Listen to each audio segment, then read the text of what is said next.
오늘의 말씀의 제목은 어제보다 오늘 더 사랑이라는 제목을 가지고 함께 말씀을 나누어 보려고 합니다. 결혼을 해서 살다 보면은요, 연애할 때만큼 항상 뜨겁게 서로를 사랑하면 좋겠지만, 그렇게 사랑할 수 없더라고요.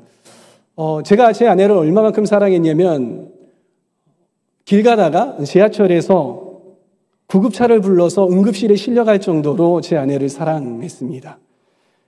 연애할 때는 저의 모든 것들을, 나의 모든 것들을 다 주어도 아깝지 않을 만큼 사랑하지만 결혼하고 나니까, 그리고 시간이 지나고 나니까 어떻게 하면 상대방이 가지고 있는 것을 내가 더 가져올까? 어떻게 하면 이 어려운 시기에 내가 조금 더 편하고 내 아내를 더 많이 시켜볼까? 이런 마음을, 많은 사람들의 마음이 그렇다라는 것입니다. 여러분, 이러한 모습들을 바라보면서 서로에게 무슨 이야기를 합니까? 당신 변했어. 너 변했어. 이러한 이야기가 오가는 거죠. 여러분, 우리가 학교에 입학하거나 회사에 취업했을 때 뭘 합니까? 면접을 보죠. 면접을 볼 때 어떻게 합니까? 저는 이 학교에, 이 직장에 반드시 들어가야 됩니다. 저는 여기밖에 없습니다. 저를 꼭 들어가게 해주십시오. 이렇게 면접을 보고 다 학교에 들어가고 다 직장에 들어가셨잖아요. 그런데 학교에서 그리고 직장에서 열심히 살면서 어려움과 싸우면서 이겨내면서 그러면서 우리가 드는 생각은 무엇입니까? 이 학교 너무 어렵다. 공부하기 너무 어려운데? 이 직장 너무나도 어렵다. 빨리 이직했으면 좋겠다. 빨리 졸업했으면 좋겠다라는 그런 생각이 드는 거죠. 학교와 직장을 대하는 우리의 마음도 변한다는 것입니다. 하나님을 사랑하는 우리의 마음은 또 어떻습니까, 여러분? 우리가 처음 하나님을 만났을 때, 그렇습니다, 주님, 주님밖에 없습니다. 주와 같은 분 없습니다. 주님을 위해서라면 저희 생명까지도, 그리고 제가 어디든지 주님을 위해서 가겠습니다. 주님, 나를 사용하여 주시옵소서. 울려서 주여, 나를 사용하여 주시옵소서. 그렇게 신앙생활을 시작을 하잖아요. 그러나 시간이 점점 지나가면 우리의 마음이 어떻습니까? 우리가 하나님을 대할 때 어떻게 대합니까? 그 좋으신 하나님이, 그 신실하신 하나님이, 그 위대하신 하나님이 이제는 어느덧 옆집의 아저씨보다도 더 못한 그런 하나님이 되어가는 거죠. 서운한 감정이 들고요. 내 기도를 들어주시지 않는 것 같고요. 능력이 없으신 것 같고요. 나에게 관심 없는 분처럼 느껴질 때가 얼마나 많은지 모릅니다. 그렇게 시간이 지나가면 하나님을 향한 우리의 마음도 변하게 된다는 것이에요. 안 그렇습니까, 여러분?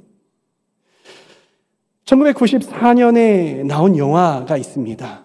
중경삼림이라는 영화예요. 이 영화에서 이러한 대사가 있어요. 사랑에도 유효기간이 있다면 나의 사랑은 만년으로 하고 싶다. 여러분, 이 이야기가 무엇입니까? 연인 간의 사랑에는 지속할 수 있는, 그 사랑을 지속할 수 있는 유효기간, 어떤 번역에서는 유통기간이라고 하더라고요. 유효기간 내지는 유통기간이 있다라고 이야기를 하고 싶은 거죠. 미국 코넬 대학교의 인간행동과학연구소에서요, 하잔 교수님이라는 분이 연구를 했답니다. 전 세계 5,000명이나 되는 사람을 연구를 했어요. 그 연구의 내용이 무엇이냐면 사랑의 유효기간이 얼마나 되는가라고 연구를 했는데, 사랑의 유효기간이 짧게는 18개월에서 길게는 30개월까지라고 합니다. 즉 길어야 900일 정도밖에 안 된다. 뭐가요? 우리 인간들의 사랑의 유효기간이 이거밖에 안 된다라는 것이. 이 기간이 지나면은요, 커플들이 서로에 대한 사랑의 열정이 식는다고 합니다. 그리고 결혼한 부부가 우스갯소리로 하는 것처럼 정으로 사는 거죠. 사랑이 아니라 정으로 사는 거예요. 이처럼 우리의 사랑은 영원하리라고 다짐하지만 우리 인간의 사랑은 유한하다라는 거예요. 영원하지 않다는 것입니다. 사람을 사랑할 때의 그 사랑도 유한하지만 하나님을 사랑하는 우리의 사랑도 유한할 수밖에 없다. 하나님처럼 그렇게 무한히 우리는 사랑할 수가 없다라는 결론에 다다르게 된다라는 것이 슬프죠. 이것이 사람의 한계입니다. 하나님과는 달리 우리는 사람들을 그리고 하나님을 영원히 사랑할 수 없는 그런 존재입니다. 그러나 그럼에도 불구하고 하나님은 뭐라고 요구하십니까? 너는 나를 사랑해라. 너는 나를 지속적으로 사랑해라. 끊임없이 나를 사랑해라라고 요구를 하시는 거예요. 우리 요한계시록 3장 15절에서 16절 말씀을 함께 보십시다. 함께 읽습니다. 나는 내 행위를 안다. 너는 차지도 않고 뜨겁지도 않다. 네가 차든지 뜨겁든지 하면 좋겠다. 내가 이렇게 미지근하여 뜨겁지도 않고 차지도 않으니 나는 너를 내 입에서 뱉어버리겠다. 이 말이 무엇입니까? 너의 사랑이 식었다는 거예요. 라오디게아 교회에게 너의 사랑이 식었다라는 거예요. 그러면 네 사랑을 그냥 식은 상태로 내버려 둬라 이거입니까? 아니에요. 너의 사랑을 다시 불태워라라는 것이죠.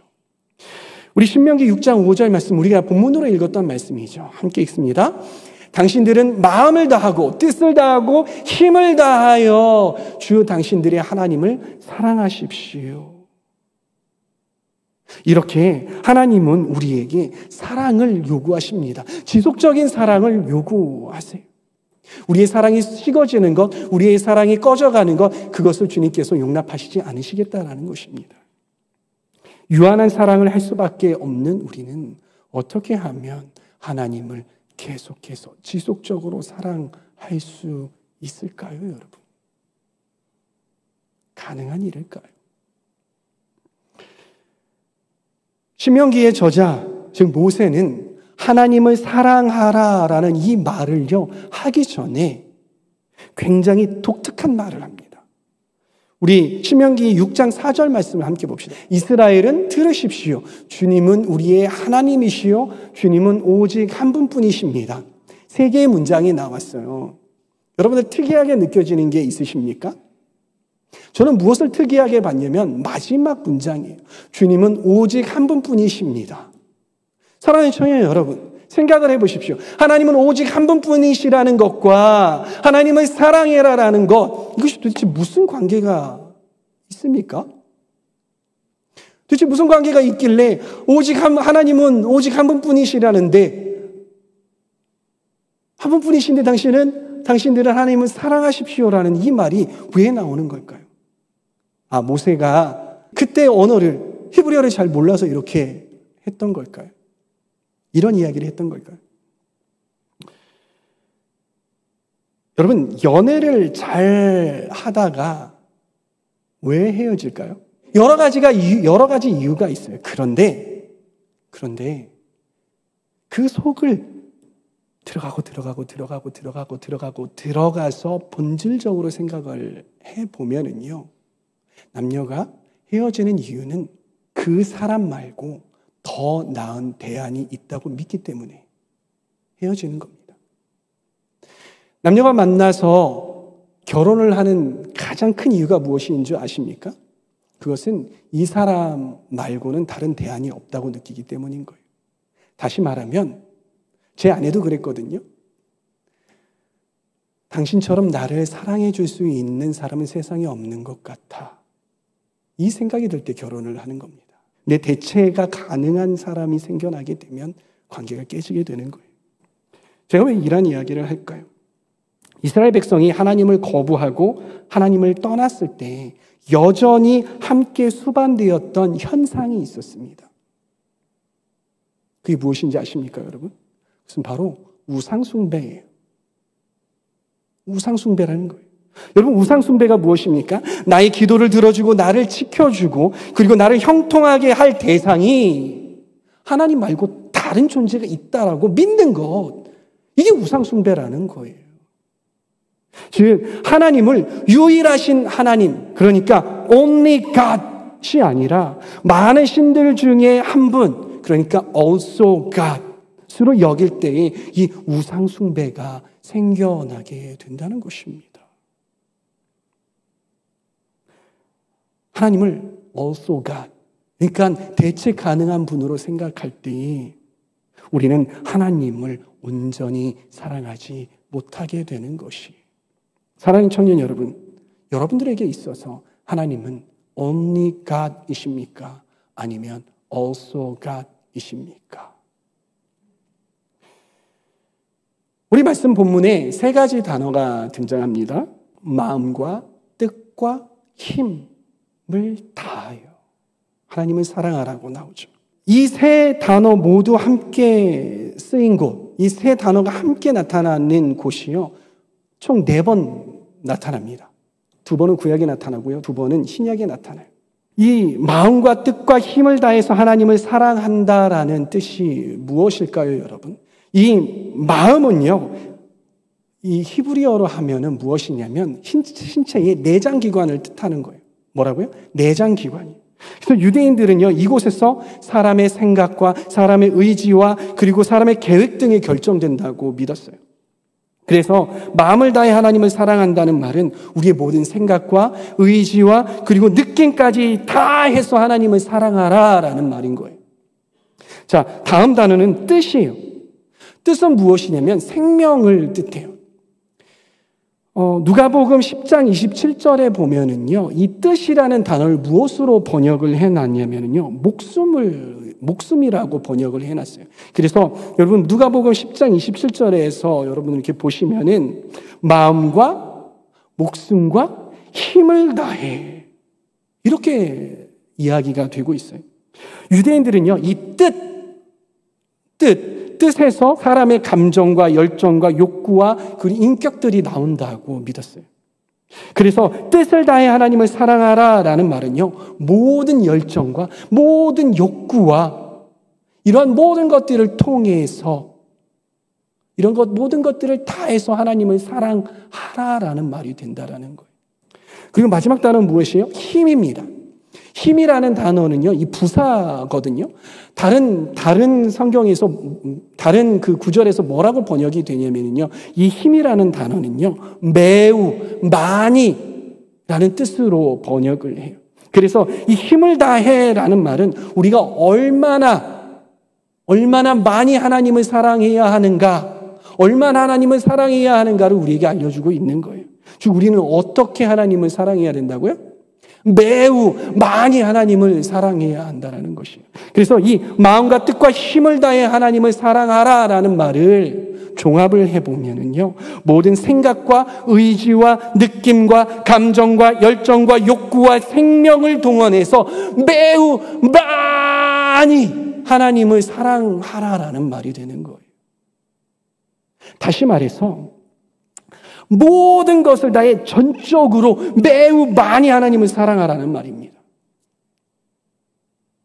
다시 말해, 내 삶에서 하나님을 사랑하지 않는 영역이 없도록 모든 영역들이 다 하나님을 사랑하도록 사랑하는 게 이 마음과 뜻과 힘을 다하여 하나님을 사랑하라라는 말이라는 것이. 오늘날의 크리스찬들이 살고 있는 이 시대 배경에 대해서 팀 켈러라는 목사님이 센터 처치라는 책을 통해서 이러한 이야기를 했다고 합니다. 제 책에도 두께가 이만한 책인데요, 그 책이 있는데 제가 읽어드릴게요. 오직 과학적으로 증명될 수 있는 것만이 사실이며 그러므로 공적인 일을 위한 유일한 정당한 근거로 작용한다는 것이다. 역으로 종교적이며 초월적이며 또는 주관적인 모든 것은 가치의 영역에 귀속되므로 사적인 영역에 머물러야 한다는 것이다. 믿는 사람들에게 이것이 의미하는 것은 신자들의 종교적 신념은 직장에 들어와서는 안 된다는 것이다. 금융, 연극, 교육, 정책이든 간에 말이다. 점점 더 세속적이고 탈기독교적인 문화 가운데 신자들에게 자신의 신앙적 신념을 그들이 직업을 수행하는 방식과 단절시키는 것이 일상이 되었다. 되게 어렵죠? 문맥을 좀 끊어서 그런데 이 말이 무엇이냐면 우리가 이 세상을 살고 있잖아요. 이 세상을 살고 있는 우리, 특히 크리스찬들은요, 어느 영역은 온전히 하나님의 것이고 어느 영역은 하나님의 영역 밖에 있다라고 믿는다라는 거예요. 즉, 이 말은요, 이 시대를 살고 있는 크리스찬은 신앙과 일상을 분리하고 있다라고 그렇게 이야기하고 있는 거예요. 이것이 요즘 시대의 문화이고 자연스러운 분위기다라고 이야기하는 거예요. 이것은 절대로 깰 수 없는 불문율과 같은 것이다라고 말하는 것입니다. 여러분들도 그러하시죠? 여러분 직장에서, 학교에서 어떤 모드를 택하고 사십니까? 그러나 그럼에도 불구하고 이러한 시대의 상황 속에서도 마음과 뜻과 힘을 다해서 하나님을 사랑하라라는 이 말씀은요, 영원한 진리라는 사실을 믿으시기 바랍니다. 절대로 변할 수 없는 진리라는 사실을 믿으시기 바랍니다. 성경은 우리에게 신앙과 삶을 분리하라고 말씀하고 있지 않습니다. 교인 모드, 직장인 모드, 학생 모드를 분리하라고 말씀하고 계시지 않으세요. 이 모든 것들이 하나여야 된다는 거예요. 사랑하는 청년 여러분, 여러분은 교회에서뿐만이 아니라 학교에서도 직장에서도 하나님만 섬기고 하나님만 사랑하며 하나님만 고백하는 그러한 하나님 사랑하는 크리스찬 맞으십니까? 아멘.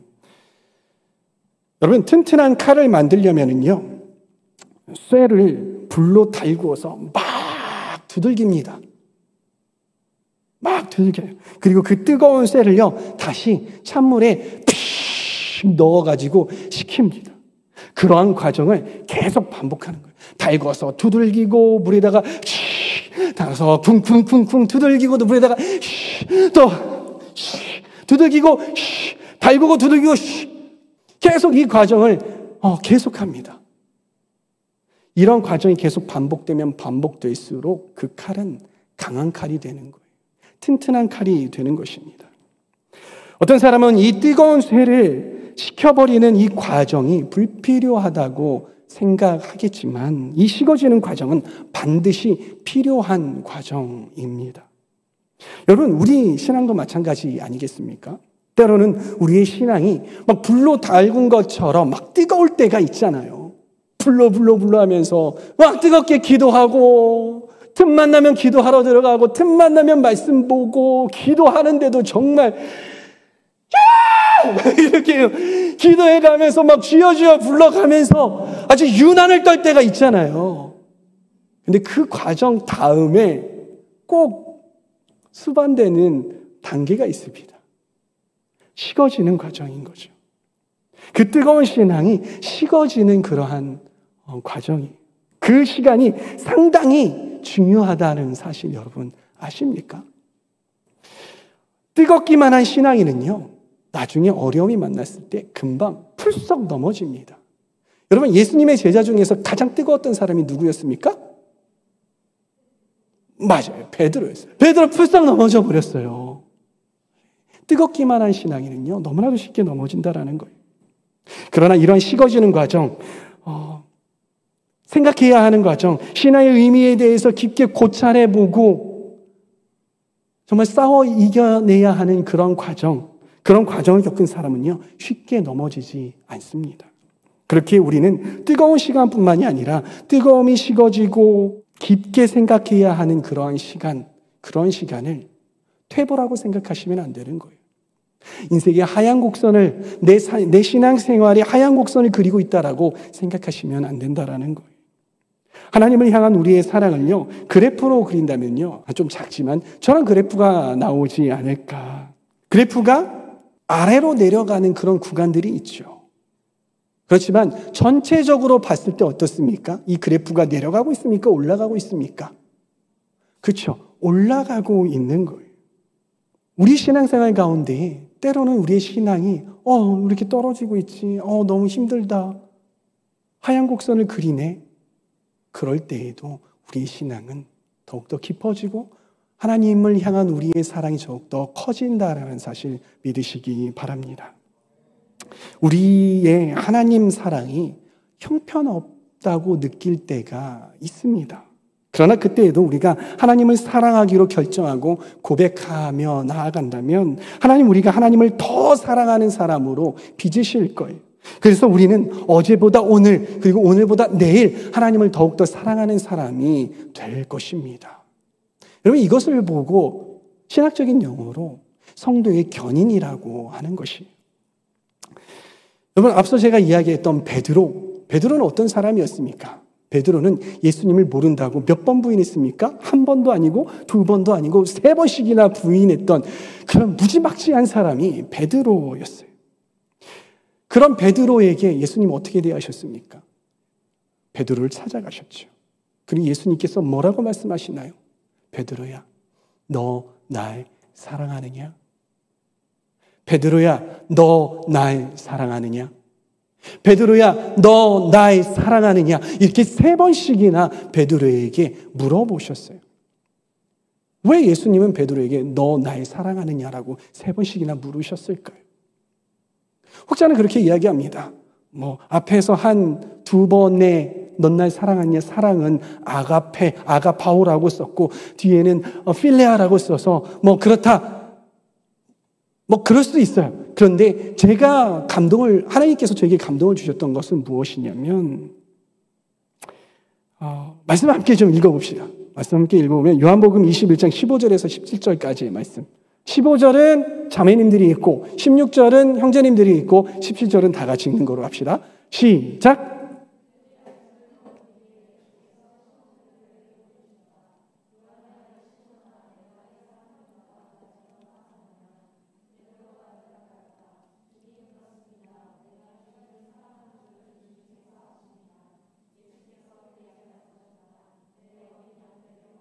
남성분들이요?